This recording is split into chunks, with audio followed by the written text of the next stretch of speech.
This is a 2017 Honda CB1100EX, and today I'm going to talk a little bit about the bike, talk about what owning it is like, and then get on the bike, go for a ride, and tell you how it feels.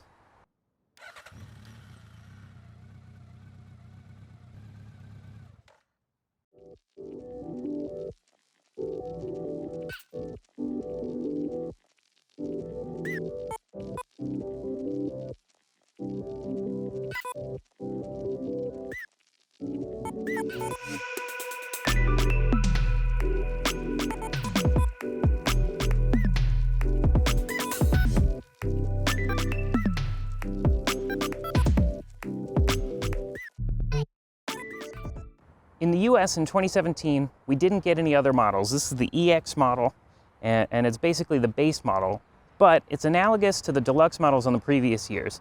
You've got standard ABS and a slightly larger tank. This bike was made in Japan with a lot of hand-finished parts. For example, those aluminum side covers are real aluminum, not plastic, and they were finished by hand by some dude in the Japanese factory. It's a 562-pound bike with an 1140cc engine. It puts out mid-80s horsepower figures and mid-60s torque figures. It's got a flat torque curve and a very linear power delivery for the horsepower all the way up to the 5,500 RPM mark with an 8,500 RPM red line. Dual bending front forks, preload adjustable. Rear forks are also preload adjustable. ABS front and rear with dual disc brakes up front and a single disc brake in the rear. The bike has a 4.3 gallon tank for 2017, and I average around 45 miles a gallon. And I usually refill around 150, 160 miles. So you got a lot of range on this bike. Owning this bike is really easy.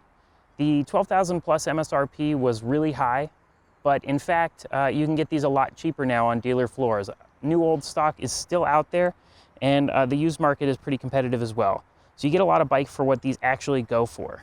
Insurance likewise reflects the fact that this is not a hooligan bike. It's an 1140cc engine, but they don't charge that much for insurance. Maintenance is straightforward, and they don't call for overly excessive maintenance intervals. Honda calls for 8,000 mile oil changes after your initial service, 12,000 mile spark plug replacement, I think the same for valve checks and your air filter, all of which are pretty straightforward. The valve adjustments are fairly intensive though, so I have somebody do that. Brake pads last me about 12,000 miles. Tires last me about 12,000 miles. It's pretty, pretty easy to remember. I do my oil changes every 5 just to make it easy, and I have had no issues.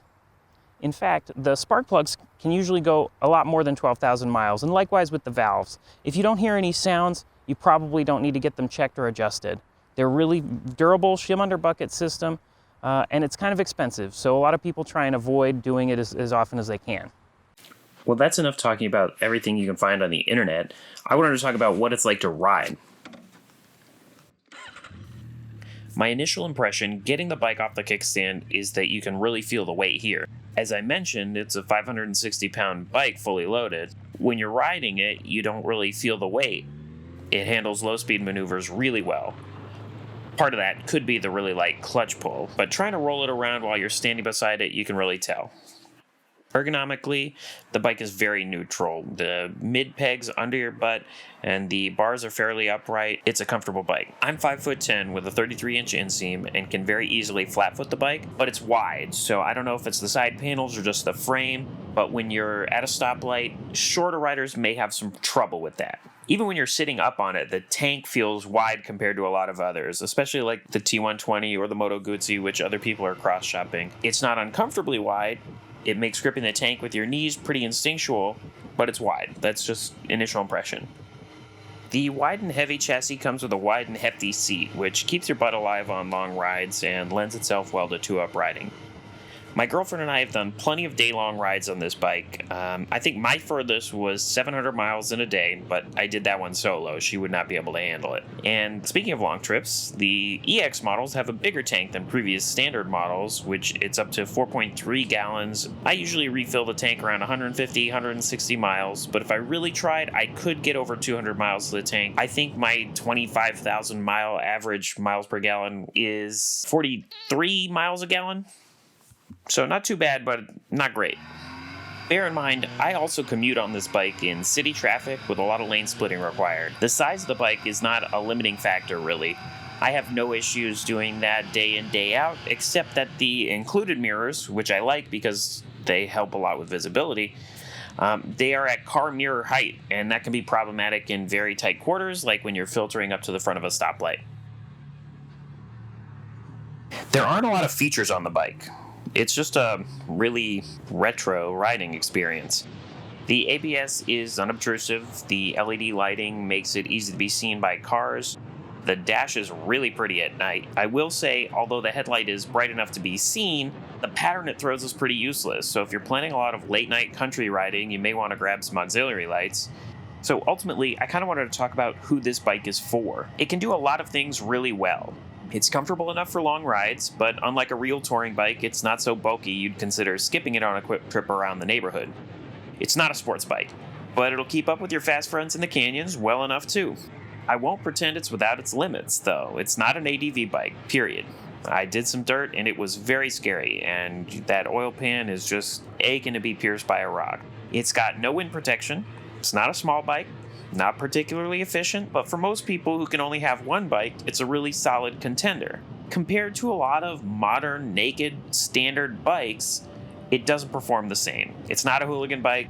The CB500F is a better city bike. It's 70 miles a gallon, it's light, it's easy, but I need to look at my bike every time I walk away and say, yep, that's my bike.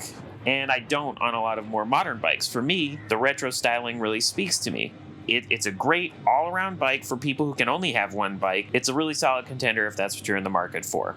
Compared to some of its rivals, the T120, the Moto Guzzi, it's really similar in a lot of ways. Their power delivery is very different. The T120 is very similar, and I would not feel upset if I had gone for one or the other, but I'm very happy I got the Honda. The build quality is amazing. I think even better than the Triumphs, and they've done a really good job this time. I prefer the linear power delivery. The transmission is effortless with a really great mechanical click, and I'm just overall very happy with the bike. But of course, if you need a sports bike, there are sort of retro-ish bikes with a little bit more performance. The R9T, the XSR 900s, even the 700's probably faster than this. I did not enjoy sitting on those bikes as much as I do this, and that's really important if you're going to be spending a lot of time in the seat. So it is obviously up to a point a very subjective matter. So I hope this review kind of helps. I hope it gives you an idea of why I chose it and why I chose it again after I crashed my last one. If this video looks very familiar to you, it's because I was having audio problems the first time and had to redo it. This is a great all-around bike that goes a lot cheaper than the MSRP suggests and performs a lot better than it would feel like on paper.